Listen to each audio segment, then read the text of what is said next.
I'm dark. There we go. All right. Hello, everybody. My name is William Bodie, and I am going to be your moderator for today's session with Charlie Rizzuto, addressing the activity gap. Looking really forward to hearing what Charlie has to say.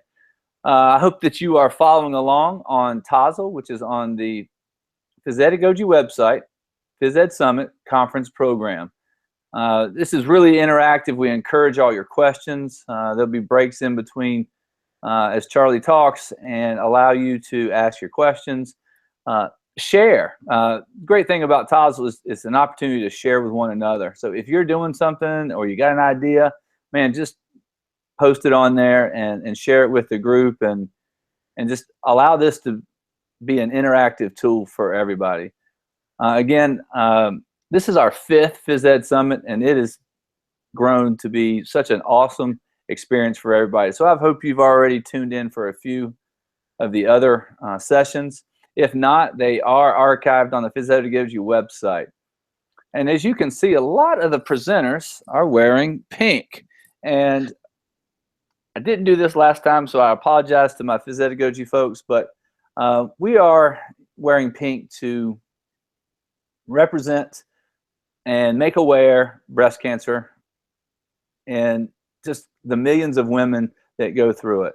And it's personal this year because my wife, Kathleen, is actually in her own battle, and just so thankful for the support of the PE community. We have raised over $650 for the Susan G. Komen Foundation, which is going to have our walk October 1st here in Charlotte, North Carolina. And we just, the overwhelming support has been awesome, and really can feel that through our community. And I love how we stick together. So without any further ado, I'm going to let Charlie introduce himself, and we're going to get this show on the road. All right, Charlie. All right. Hi, everybody. Thank you for tuning in. I'm Charlie Rizzuto. I am a secondary health and physical education teacher at Oyster Bay High School on Long Island, New York. And just to piggyback a little bit off of what William just said in terms of the pink, I have my own little story. I am wearing pink.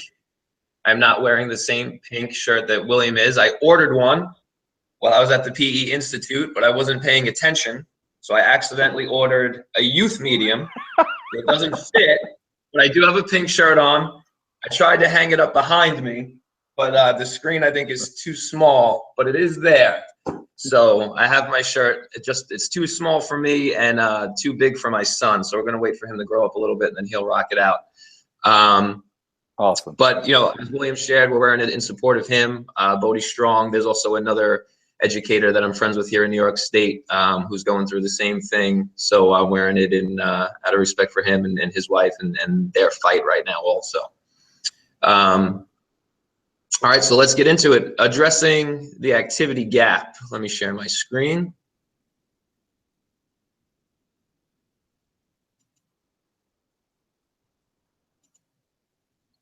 Okay. William, are we shared? We are shared, buddy. You're ready to go. All right, here we go.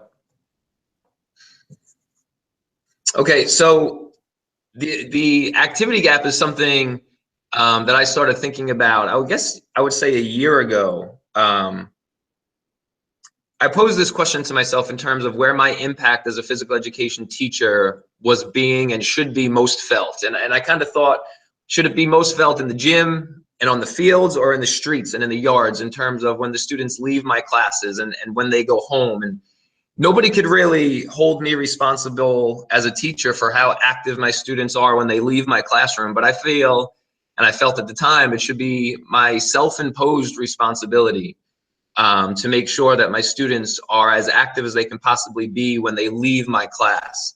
And I started brainstorming different ways in which I could try to elicit the behavior when they leave in terms of activity and real play, which we're going to get into later. So during the course of the presentation, we're going to talk about what the activity gap is, and we're going to define it and explore it. Why does it exist? There's a few reasons listed there. And how do we as physical educators work to close this gap and help our students be as active as possible?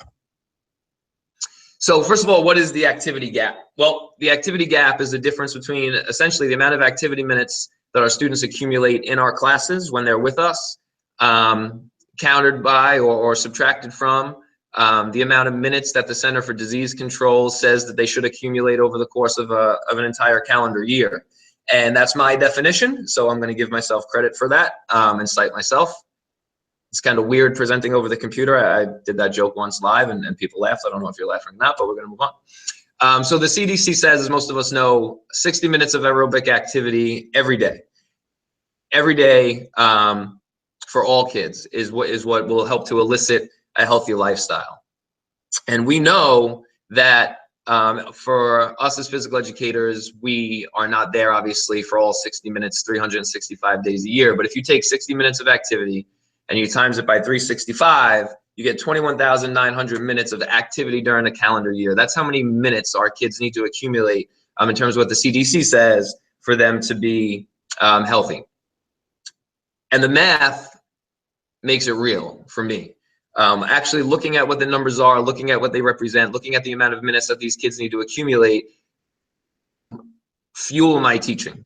And it started to become a focus of the way I approached my teaching in terms of the impact that they had with me and the impact that I had on them and the impact that we shared together and how it was transferred out of the gym. So these are some averages in terms of my classes and the classes in a lot of the schools surrounding me. We're going to take that 21.9 and we'll put it aside.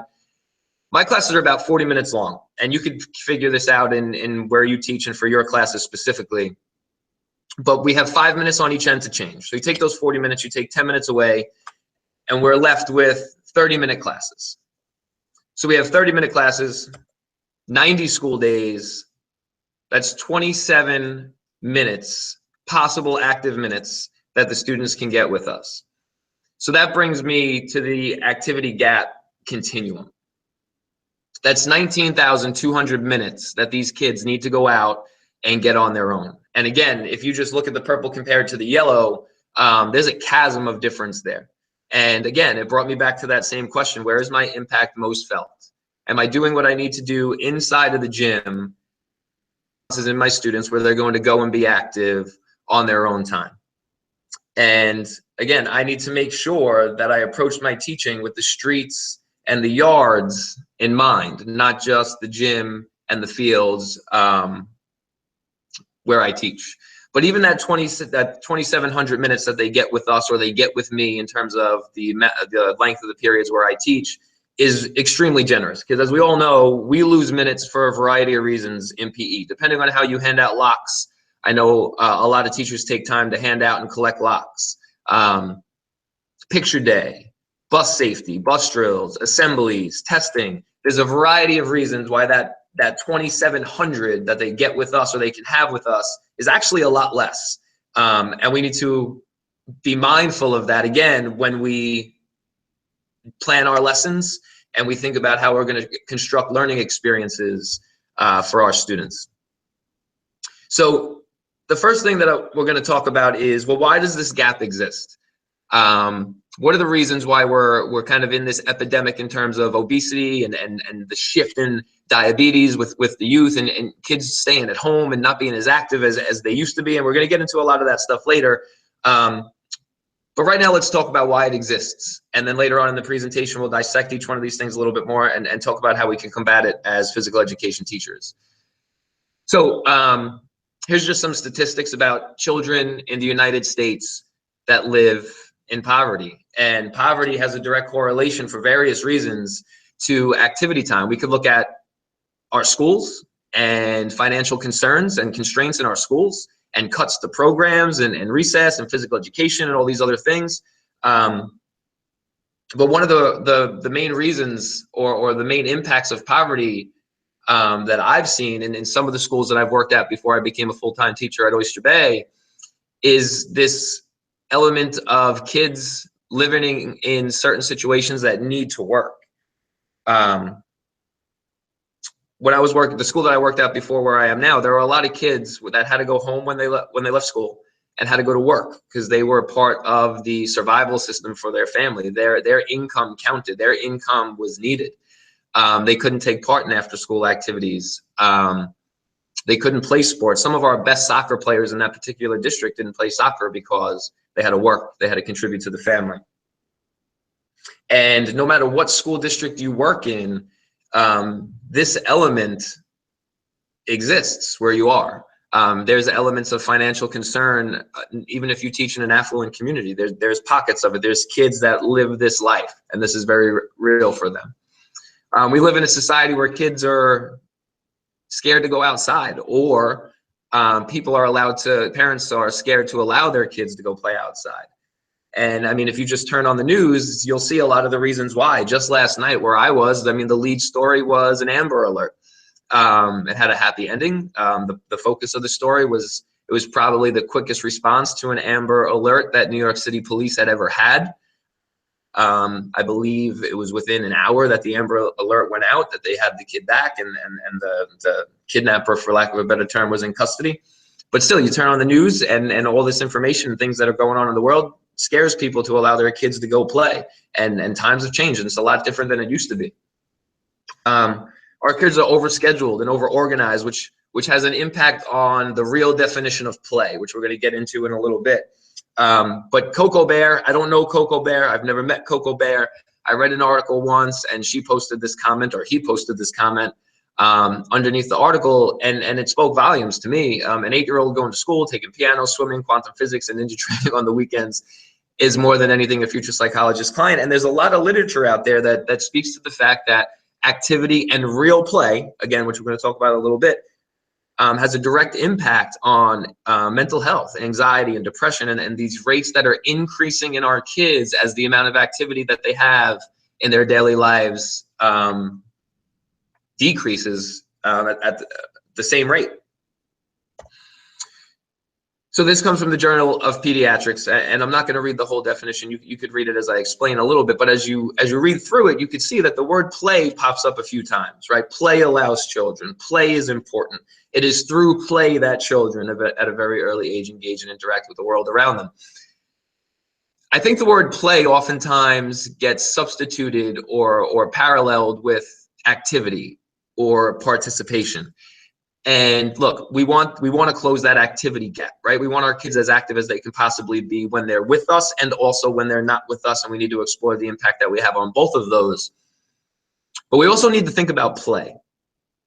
And taking a second look at what play actually is and what play actually means. Peter Gray, a while back, I saw his TED Talk, and he talks about play by a play researcher's definition being self-controlled and self-directed.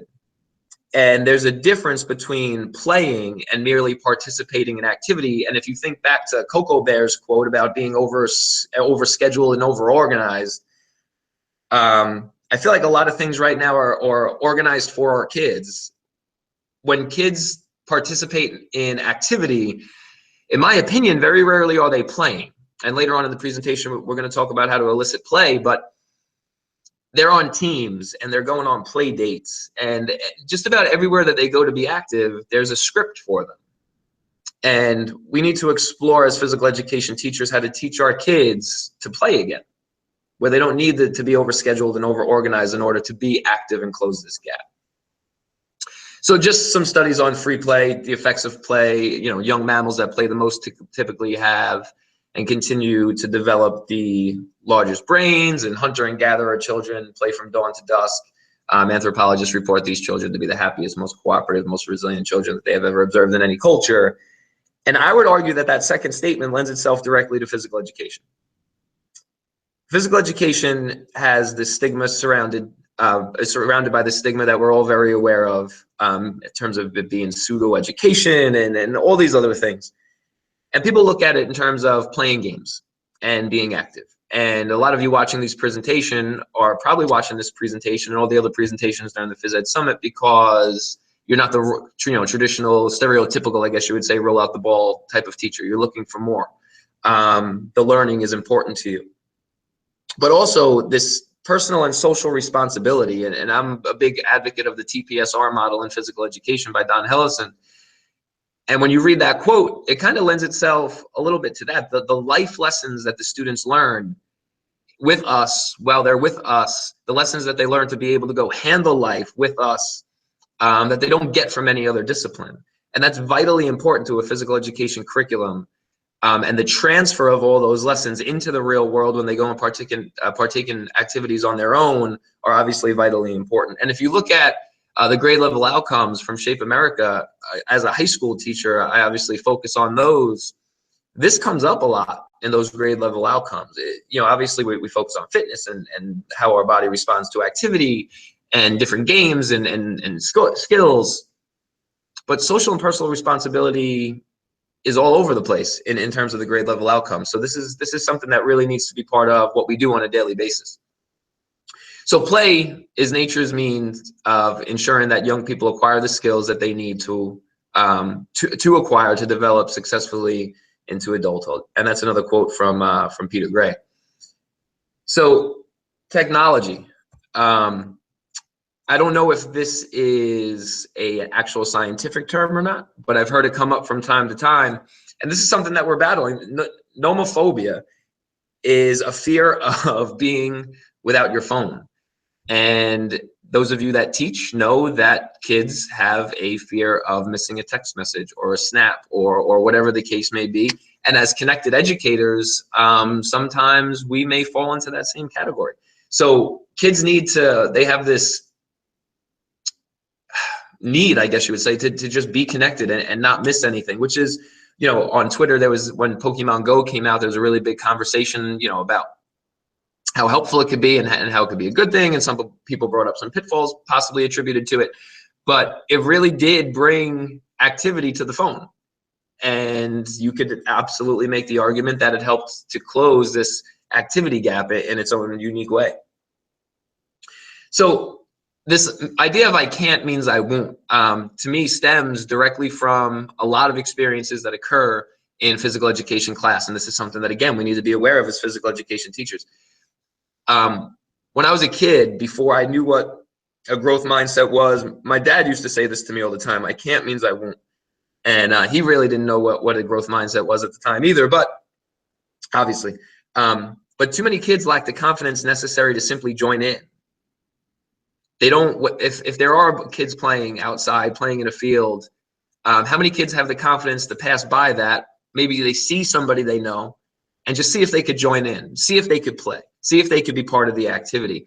I remember in the secondary physical education boxer group, I want to say it was a year ago, William, you actually shared a quick story on how I think you were driving down a road and you saw a bunch of people playing ultimate frisbee in a park, and you pulled over and said you wanted to play, and you just played ultimate frisbee.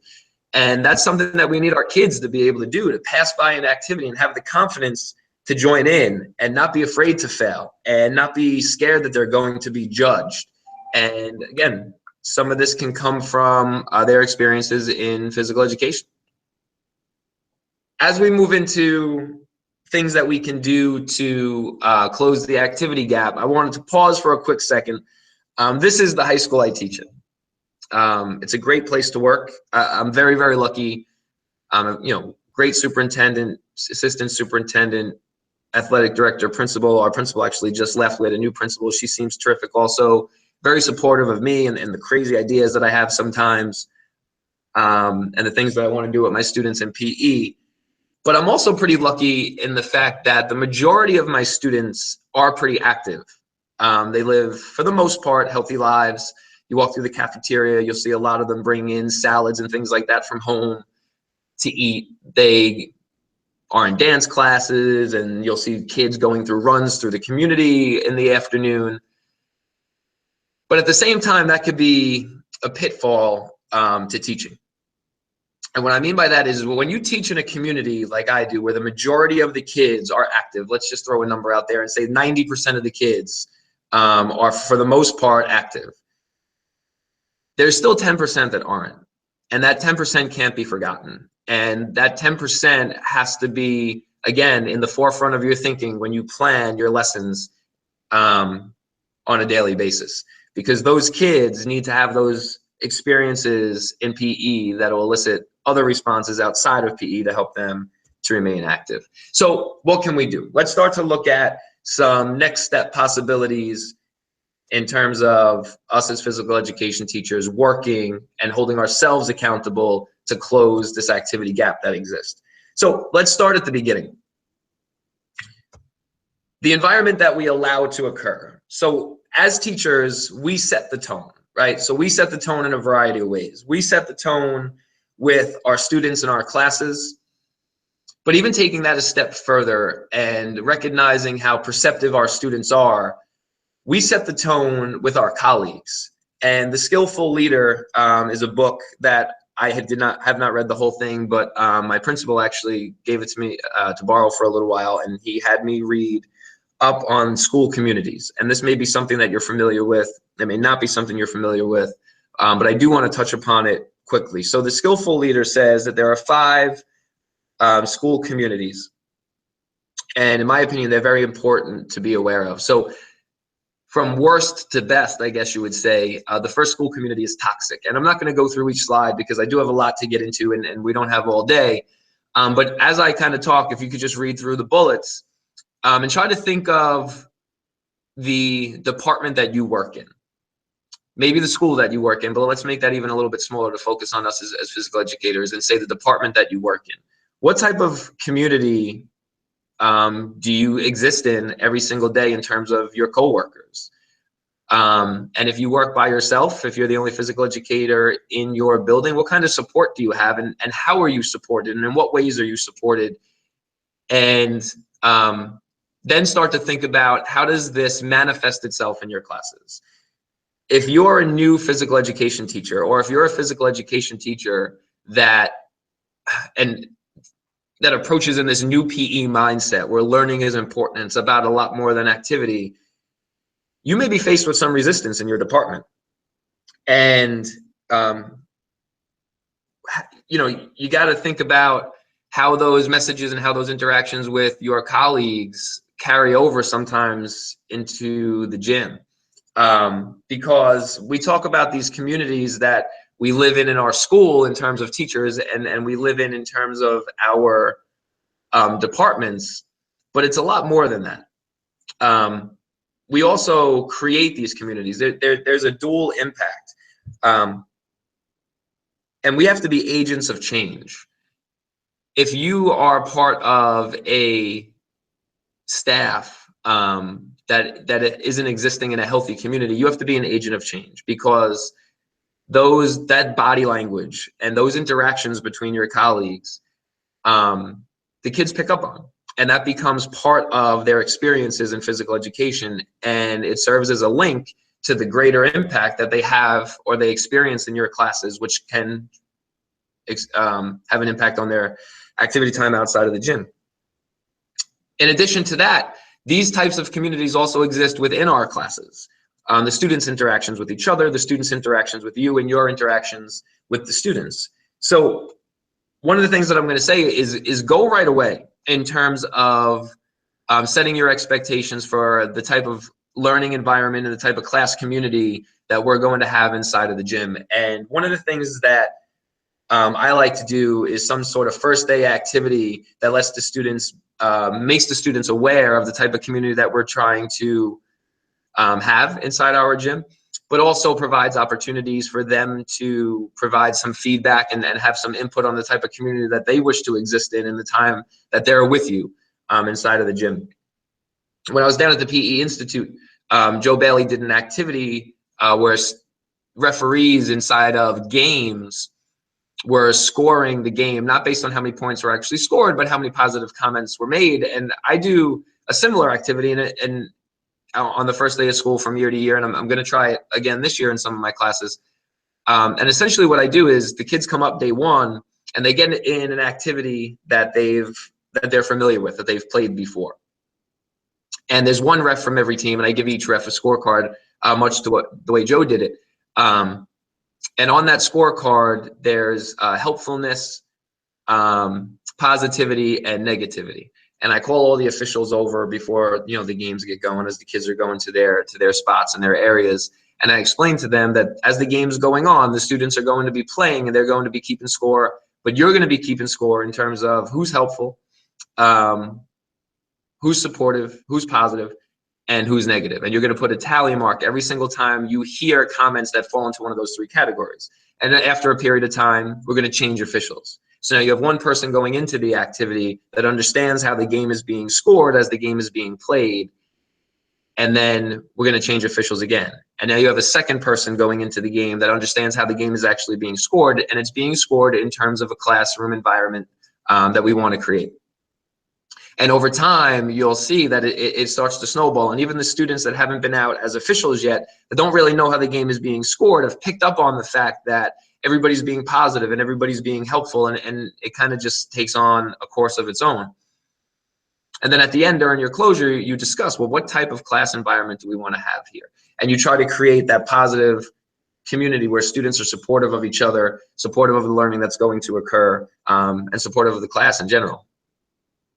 So the way we choose to assess our students and grade our students has an impact on how they feel about activity. And grades need to be meaningful, and grades need to be important. There's so many variables in PE that how we grade our students has an extreme impact on their health and how active they're going to be outside of our class. If a student has a negative experience in math class, right? Obviously, that's not something that we would want to happen. But if they have an experience in math class, maybe they get frustrated with math. It's a little different than if they have negative experiences in terms of being graded in our classes, because being turned off to math is being turned off to math, but being turned off to PE could be being turned off to life or being turned off to their overall health and well-being. So we need to make sure that our grading is valuable, and the way that we assess our students is meaningful, and the way that we assess our students is appropriate and fair. And I'm going to get into that in a second. So this is one of my favorite quotes. Showing up and dressing up is not a grade. And like I said, the grade needs to be meaningful. And when you grade on participation, essentially what you're saying is what happens in here, what happens in this class doesn't really matter. And to some of you, that may be a very forward, almost challenging statement, but that's just my opinion. If you grade on participation and if you grade on your kids dressing out, essentially what you're saying is what happens in this class doesn't really matter. So you could have these conversations with your students about this, that, and the other thing, but it doesn't really have any profound impact on how they're being assessed. They're a lot less likely to be open to those conversations and those interactions. And that may not be true for every kid, and I understand that. But there is a population of student that would be the direct impact, and that would be the end result. So really, I mean, where's your impact in terms of how we grade our students? Video analysis has become a meaningful assessment tool for me that also enhances the learning process. So one of the ways that I use video analysis is this keep it, change it idea. And a lot of kids, especially in PE, they just need more time. And depending on how long your units are, the amount of time that you're able to give to your students is going to vary from teacher to teacher. But the truth is that a lot of our units are too short, or a lot of time spent teaching a particular skill or activity or whatever it is that you're assessing, and however it is that you're assessing it isn't necessarily long enough for all students to be able to exhibit whatever it is you're assessing, especially if we're talking about skills, if we're talking about physical movement. So I use this keep it, change it idea, and I assess my students using video analysis. So if I'm assessing a skill, I'll use the video analysis tool. I use Huddle technique. There's a lot of them out there. And I'll call the student over, or maybe a group of students over. And I'll ask them two questions. What do you want to keep? And what do you want to change? And we'll review their movement patterns or the skill that they're being assessed on, and they'll watch it with me on my iPad. And they could have executed the skill totally wrong. But if they can tell me what they want to keep, essentially what they feel they did right, and what they want to change, or essentially what they feel they did wrong, it shows me that they internalized what it's supposed to look like. And maybe they just need more practice to actually be able to do it physically. And to me, that's a full credit assessment, depending, no matter how it's being graded. that's a full credit assessment. The internalization of the skill. They understand the cues. They understand what it's supposed to look like. They understand what they need to work on to be able to be proficient in whatever it is that's being assessed. And in terms of the activity gap, that's really important to me, because kids who just need more time to reach a certain point in a skill set can be turned off to activity in general, or maybe not activity in general, but that activity specifically, if they're assessed and they receive a poor grade just because they needed more time. They put forth the effort, they understood everything that you taught them, but still they received a poor grade, and really all they needed was more time. So we have to be aware of how we assess our students and how those assessments can turn them off to activities that we want them to be fired up to go and do on their own time. So is this going to work? Nice. So this is a video that's going to lead into something else that we're going to discuss. Hopefully this works. I'm not going to play the whole thing.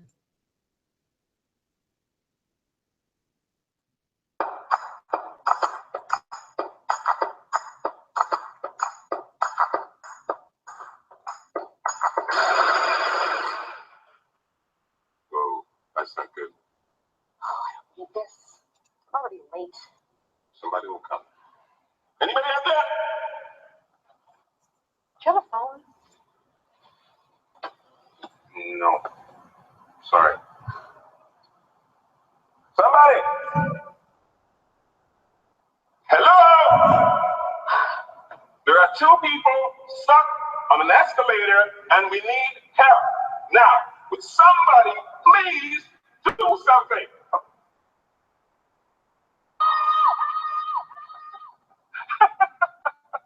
I don't believe this. You gotta be kidding me. I'm gonna cry. Well, not enough left to do. So I don't know how many of you have seen that before. I think it's funny and I think it's fitting, because we need to change the conversation sometimes in our classes and show our students what effective effort can do. Now, in that video clip, the two people stuck on the escalator, effort, right? They yelled, they screamed, they checked for a phone, but their effort wasn't effective. It didn't really get them to where they needed to be. And effective effort is targeted. It's focused. It requires real planning, not just fleeting thoughts. And in that video, there was a lot of fleeting thoughts. Well, let's yell, let's scream. There was no actual planning that occurred. In our school, we have these signs in just about every classroom. And it's simple. It says, you can do it with effective effort. I will not give up on you. And this effective effort idea essentially comes from, or I should say, obviously connects with mindsets, growth mindsets versus fixed mindsets. And this is something that we talk about a lot in my school, but I also touch upon a lot in my classes. And in terms of transfer of activity from inside our classes to the streets and the yards, we really need to facilitate a growth mindset in our students. I feel like this may be one of the most important things that students need to understand to go and be confident to partake in activities when they're not with us. So I'm sure you've seen something like this before. This is just mine. Change your words, change your mindset. Totally took this from Twitter. I wish I could give credit, but there's so many people that have them. There's honestly maybe only one or two cards on here that I made up on my own. I found most of these from other places, but it doesn't matter where you get it from or if you came up with it on your own or not. It's really how do you use it, and how do you use it to empower your students. So I tried to memorize a lot of these, and the way that I constructed my board was I came up with a few on my own, again, maybe one or two that I heard most often in my classes from students that struggled. And then different boards that I saw on Twitter and social media and from other teachers that I know that do things like this, I took the ones that fit my students specifically. And I tried to memorize each one to the best of my ability for some consistency. So for example, every time a student said, I cannot do this, I would just say yet, or I cannot do this yet, or you cannot do this yet. So that verbiage was always related to that expression of frustration. And I tried to be as consistent as I could possibly be with all of that terminology and all of those sayings. So in terms of growth mindsets, I like to link growth mindsets to my pre-assessments. Pre-assessments designed to be revisited and to demonstrate growth. This is an example of one pre-assessment that I've done. It's a football example. It's kind of old. I don't remember exactly what grade level. It wasn't with my high school kids. Every once in a while, I'll have a middle school class. My building is 7 through 12. But essentially what I do with this sheet is I give it to my students as a self-assessment, a self-pre-assessment before we do anything. And they rate themselves. Where do they feel they are in terms of throwing a football, catching a football, etc.? You could look down the list and they just put a little check mark in terms of where they feel they are before anything is taught, before anything is practiced, before anything is visited. And then if you look at the bottom, it says, now that we have had time to practice, how do you feel?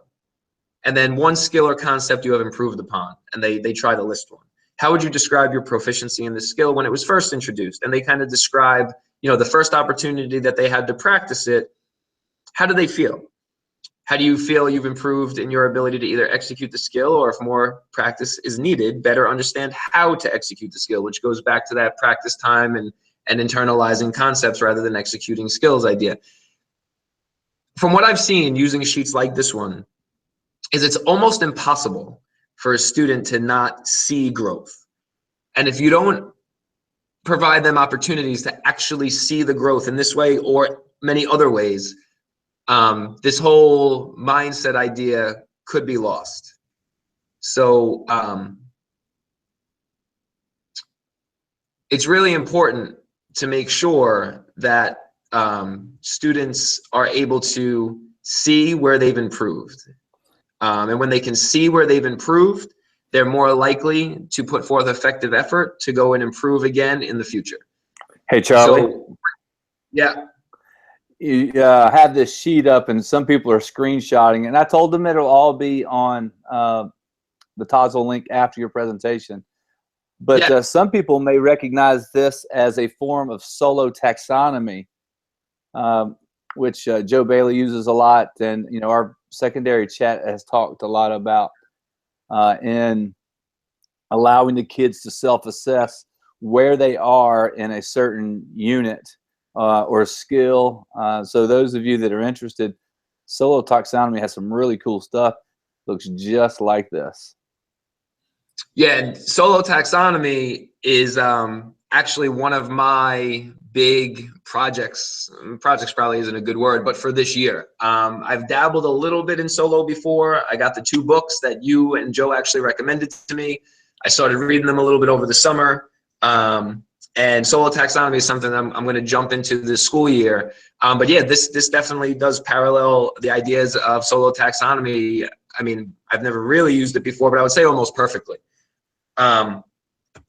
So as we move forward, let's also try to create this image in your brain when we talk about the little things mattering so much of an anchor and dropping anchor.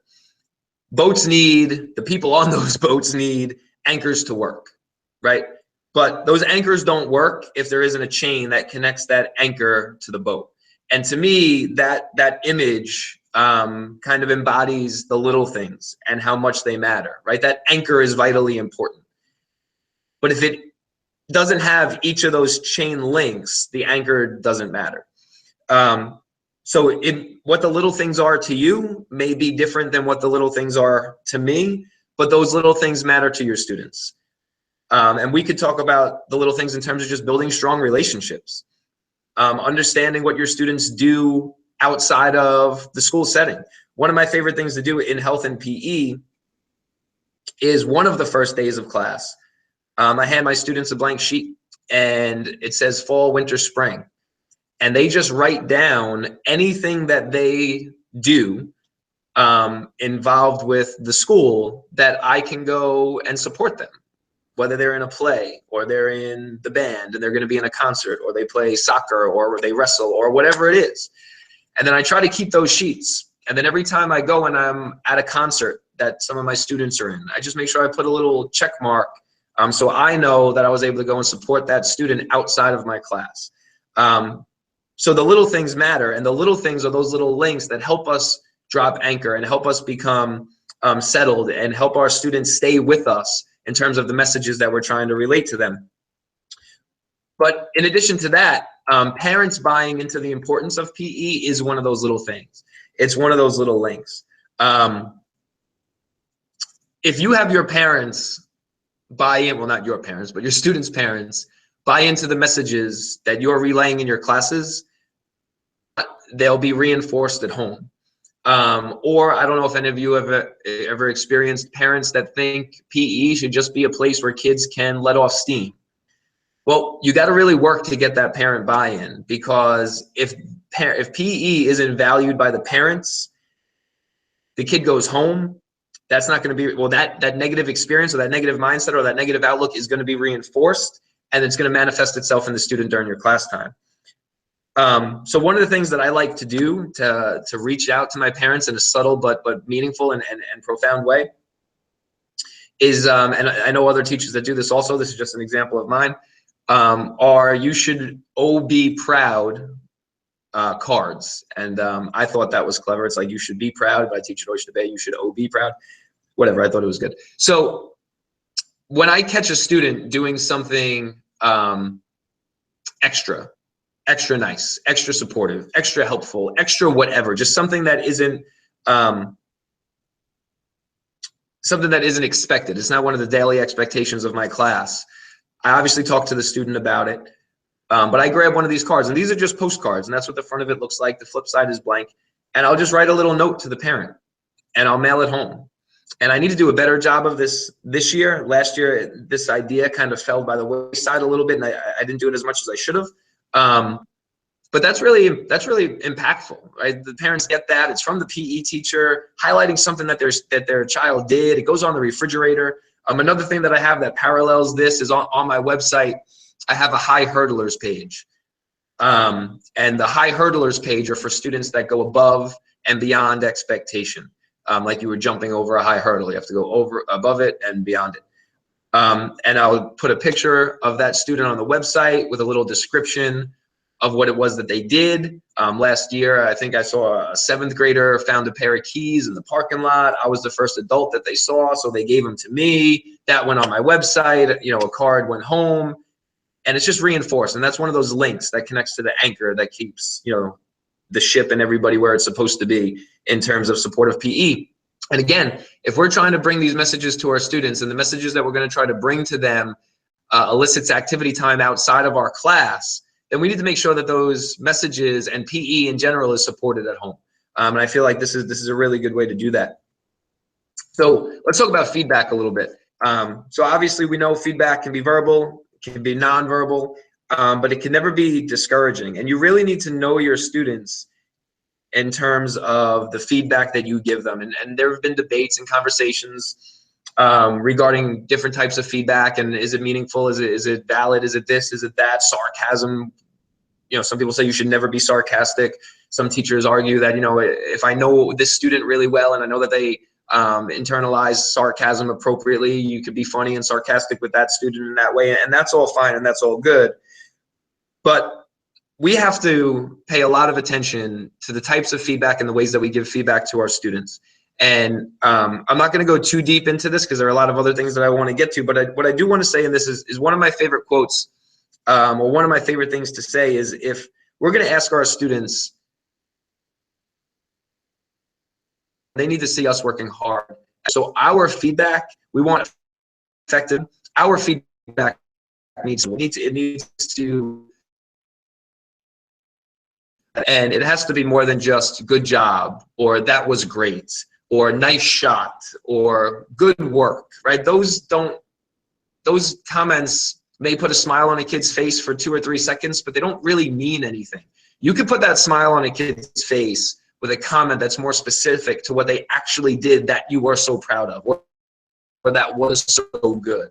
Aware of our feedback, because not only are we creating with positive feedback, with positive effective feedback, not only are we creating a positive class environment, positive relationships, positive interactions with our students when they're in an activity setting, but we're also giving them little tools and little cues to enhance that activity in some way, shape, or form. So they're having that positive experience, they're getting that positive feedback, they feel good, and now they're receptive to that little cue that they're giving them to take that activity or that skill or that concept or that whatever one more step forward. And they're more likely to do it when the two are combined, the positive interaction and the effective specific feedback that you give them. So let's stay on this topic of feedback a little bit, but feedback through formative assessment. There's no need to grade it. And I've had this conversation with teachers, other PE teachers, other teachers in general, whatever. And I'm a strong believer that formative assessment does not be and should not be graded. Credit can be given, like completed, not completed. That's fine. But giving an A, B, C, D grade or a number grade or whatever, a 1, 2, 3, 4, and that equates to a larger grade, in my opinion, there's no need for that. Formative assessment is feedback, essentially giving during the process. And the focus should be on the growth that has occurred and the growth that will occur, not a grade. And when you grade the process, that can be very discouraging for kids that struggle through a physical process. And like we talked before, some kids just need more time. They're supposed to get that time through the process. And if you're grading the process, that could turn them off to the whatever activity it is that you're trying to help them fall in love with. That may be overstating it, but I think you understand what I'm saying. So formative assessment needs to be what it is. It's check-ins during the process for growth. How did they grow? How do they still need to grow? The grade can come later. So let's move on to the actual activities that occur, or some activities that can occur in your classes. Don't be so traditional. And one thing that I mean by that is the activity time. So we went through the math before. I get about 30 minutes. Honestly, if I had 80 minutes, it wouldn't be a lot of time. But we can't be afraid to maybe sacrifice a few minutes so our students can develop a better understanding, or sacrifice a few minutes here or there so the learning experience can be more profound, positive, or impactful for our kids, or sacrifice a few minutes here or there to just reconstruct whatever was happening on the fly so it's more appropriate for all students. Sometimes we get so stuck in this mindset of the minutes when they're with us. Everybody's got to move. We can't stop. And we just rush through a 30-minute class. And kids get lost in the shuffle. Don't be afraid to stop. Don't be afraid to take a breath. Don't be afraid to talk and create dialogue. Don't be afraid to change what you're doing if it's not working. Don't just go with it because they have to move and they have to leave out of breath and sweating. Do we want that? Absolutely. But if it's not working, stop. 5 minutes spent reorganizing, changing, teaching, whatever, if done appropriately, can turn into 500 minutes gained later. A few minutes for active later. But if you don't stop and you rush through and you don't change, yeah, they'll get those 5 minutes. Maybe they're just kind of floating through the activity, walking around, but they're not leaving with anything that's going to help them go be active later. So that 5 minutes is just 5 minutes. If you sacrifice those 5 minutes to make it better, to make the activity better, you'll get those 5 minutes back plus more. Or I should say you won't, the student will get those minutes back plus more later. Game structure. So not every kid likes every activity, and we know that. And choice can be a really powerful thing that you put into your classes. Choice isn't used appropriately. And I know we're getting close on time, so I'm going to pick it up a little bit. So one way that I bring choice to my classes, and I change the game structure to allow my students to really enjoy what it is they're doing. One example of that would just be a volleyball activity where I have 3 courts set up. One court is traditional volleyball, the way it's meant to be played, regulation rules, etc. The next court is a modified version of volleyball that I put together. And the third court is create your own volleyball. Essentially, it's just create a game with a volleyball net and a volleyball. And the students are, after a few classes, are allowed to go wherever they want to go and choose whatever they want to choose. And you'll see that they flip-flop maybe from court to court, but then eventually they find a home. And the students that choose to make up their own game are still responsible for the learning that occurred, the internalization of whatever it is that I'm teaching, but they can go be active in the way that they want to be active. And they may create some silly game of volleyball, but you know what? If they enjoyed it and they still understand how to go play regulation volleyball, if that opportunity presents itself later on in life and they want to partake in it, they may play this silly game on their own, and you're increasing their active minutes.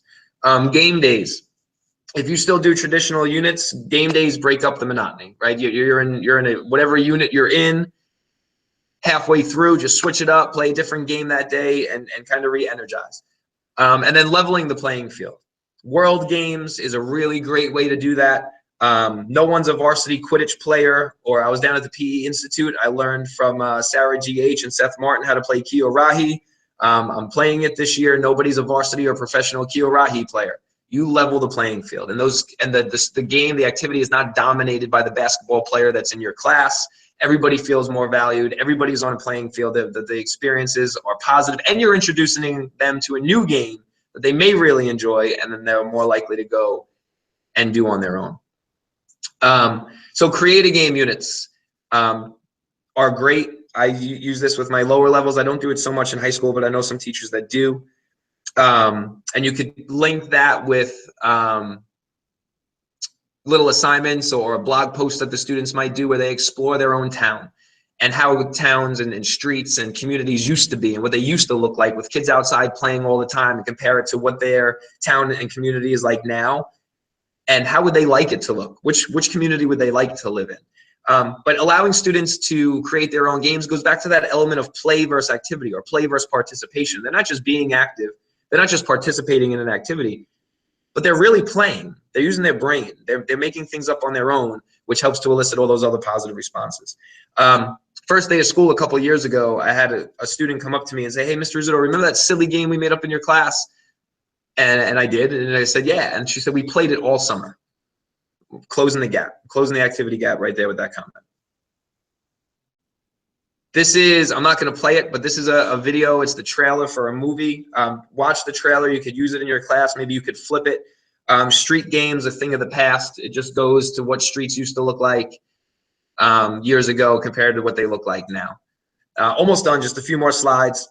So this is a picture of my athletic director taking part in the Train Your Teacher project. And this goes with putting the students in charge of their activities. This is an activity that I did, a project that I did with my kids, where they got assigned a teacher in the school. They interviewed that teacher on that teacher's fitness goals. They designed a fitness routine for that teacher. That teacher came to class one day, as you can see here, and they put that teacher through the routine and then gave that routine for the teacher. And that was really powerful for them and empowering for them.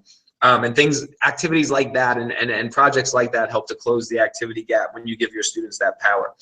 And this one I really love. This is a tweet that Colin Brooks sent out at Colin Brooksy. He used badges, American Ninja Warrior badges, in one of his activities, and his students earned badges. And the picture on the right is the background on one of his students' iPads, and that's the badge that the student earned in his class. And this is a tweet that he sent me. I love the fact that every time those students open their iPads, they thought about phys ed. It's powerful. Things like that build strong relationships and get your students to think about their positive experiences and their accomplishments in PE, help to close that activity gap and get them active when they're not with us. And then lastly, clubs, which is probably the easiest way to approach this. Just create safe after-school activities and areas for students to come be active. But I have this little GIF here of an amoeba. I started a health club in my school last year, and really we let the students shape it. We open up the weight room 2 days a week in the morning. That's what we're doing this year for any students that want to come and focus on fitness. We open up the gym and the fields when we can, 2 days a week after school for kids to just come and be active in any way they want to be active. We're just supervising for safety, and if they want our input, we're there to put it. We're there to help them construct things, but they essentially have a free go at the closet, and they can go and do essentially whatever they want to do. And that's back, again, participation in activity versus play. We're allowing them to just go play. And this year, we're going to accumulate all those minutes. We're going to keep track of all those minutes and see how many active minutes outside of PE class we can accumulate as a school over the course of the school year. And then just thinking big, what I would love to do with that is in my little state, maybe get some other schools to keep track of their minutes in these little clubs that they can create and see how many minutes we could get as a state. And we're a very connected PE community, and maybe at some point we get, you know, the world, or I don't know, whatever, but just something bigger, and see how many minutes we can accumulate outside of our classroom setting to help close this gap that exists for our students. So for me, the most important thing of all these types of presentations is just keeping the conversation going. These are a few ways you can get in touch with me. There's my email address. I'm on Twitter at Rizzuto Ed. You can reach me on Voxer, Rizzuto Ed. I believe if you search Charlie Rizzuto, it will come up also. If you would like to really keep this conversation going, I had a thought of maybe starting a Voxer group that just talks about this idea of closing the activity gap and how we could elicit activity in our students by the ways we approach our teaching. If you're into that, we could absolutely do that. Rizzutoeducation.com is a resource that I'm working on that I have no idea when it'll be done, but when it's done, I'll tweet it out, I'll Vox it out, I'll send it out, and if you're connected in those ways, you'll be aware of it. And lastly, again, thank you for joining. Again, keep in mind where all the presenters, or a lot of the presenters, are wearing pink today. I know you had other options and other things that you could do in your day, but you spent it with me. I hope you enjoyed it. I hope you got something out of it. I hope I didn't go too fast. And if anybody's still out there, and William, we can maybe field some questions. If there are any questions, I'm game for that. Well, Charlie, you did an awesome job. Just the whole time, the TOSL was just rocking. People were sharing ideas. They were reiterating some of the things that you do. And, you know, this is my little soapbox for everybody that's out there listening. A lot of people, they are spending their time, you know, watching you, watching the other Phys Ed Summit folks. We are the game changers. We are the ones who go out and we try different things, and we really advocate for our programs, for our students. And you put it so well. I hope that we can continue to spread the word in our department to other teachers. You know, Craig was mentioning before how I had talked about one step at a time. With you, I had talked to you, was it now a couple years ago, about being that influence in your school, just one day at a time, one teacher at a time, and you make that influence, and it starts to snowball. And so, yeah, I think you did a great job. I think we had over 80 viewers at one time, which was the high that I've seen on the Phys Ed Summit today. And again, I thank everybody for sharing on the TOSL, their sources. And then, Charlie, when you're done, if you don't mind sharing your resources, a lot of them have asked for your presentation on the TOSL so they can get those great ideas and keep them. Yeah, absolutely. I'll definitely put it in the TOSL once we're done. Great. All right. Well, everybody, I hope you have a good morning, a good evening, or a good afternoon. All right. Phys Ed Summit, Cancer Awareness. See you, everybody.